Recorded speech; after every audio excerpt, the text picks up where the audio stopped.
നമസ്കാരം. റാഫ്റ്റോ ക്രിക്കറ്റിലേക്ക് അവർക്കും സ്വാഗതം.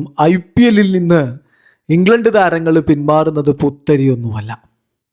ഇപ്പോഴിതാ കഴിഞ്ഞ തവണ ഹാരി ബ്രൂക്ക് എന്ത് ചെയ്തോ അത് തന്നെ ബെൻ ഡക്കറ്റ് ചെയ്തിരിക്കുന്നു. ഇംഗ്ലണ്ടിന് വേണ്ടി കളിക്കണം, അതിൽ കൂടുതൽ കോൺസെൻട്രേഷൻ കൊടുക്കണം, അതിനുവേണ്ടി IPL നിന്ന് പിന്മാറുന്നു എന്ന് ഹാരി ബ്രൂക്കും ഇത് തന്നെയല്ലേ കഴിഞ്ഞ തവണ പറഞ്ഞിരുന്നത്. ഇതാ അത് തന്നെ സംഭവിച്ചിരിക്കുന്നു. ബെൻ ഡക്കറ്റ് IPL 2026 നിന്ന് പിന്മാറിയിരിക്കുന്നു in order to focus on his England career. അങ്ങനെ ഉണ്ടായിരുന്നെങ്കിൽ പിന്നെ എന്തിനാടോ താൻ വന്നിട്ട് IPL ഓപ്ഷൻ രജിസ്റ്റർ ചെയ്യാൻ പോയത്?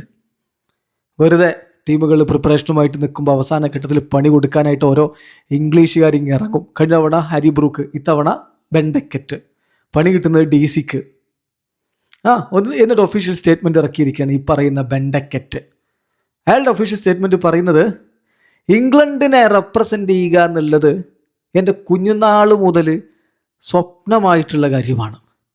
അപ്പോൾ ഇംഗ്ലണ്ടിന് വേണ്ടി എല്ലാം സമർപ്പിക്കണം, ഇംഗ്ലണ്ട് ക്രിക്കറ്റിന് വേണ്ടി എനിക്കെല്ലാം സമർപ്പിക്കണം. അത് ചെയ്യാൻ വേണ്ടിയിട്ട് ഞാൻ എൻ്റെ ബെസ്റ്റ് പോസിബിൾ പ്ലേസിലാണ്, ഫിസിക്കലി മെൻ്റലി വരുന്ന സമ്മറിന് മുമ്പ് ബെസ്റ്റ് പോസിബിൾ പ്ലേസിലാണെന്ന് എനിക്ക് ഉറപ്പ് വരുത്തണം. അതുകൊണ്ട് ഞാൻ പിൻവാങ്ങുന്നു.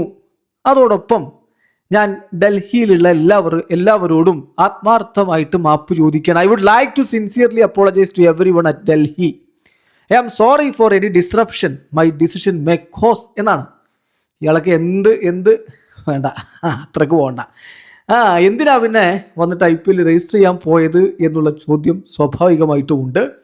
ഇവർക്കിതൊരു കുട്ടിക്കളിയാണ്, സ്ഥിരമായിട്ട് ഇവർ ചെയ്യുന്ന ഒരു പരിപാടിയാണ്. ആ രൂപത്തിലാണ് നമ്മളിതിനെ കാണേണ്ടതുള്ളൂ. നേരത്തെ ഹാരി ബ്രൂക്ക് ചെയ്ത് വെച്ച ചെയ്ത്ത് നമ്മൾ കണ്ടു.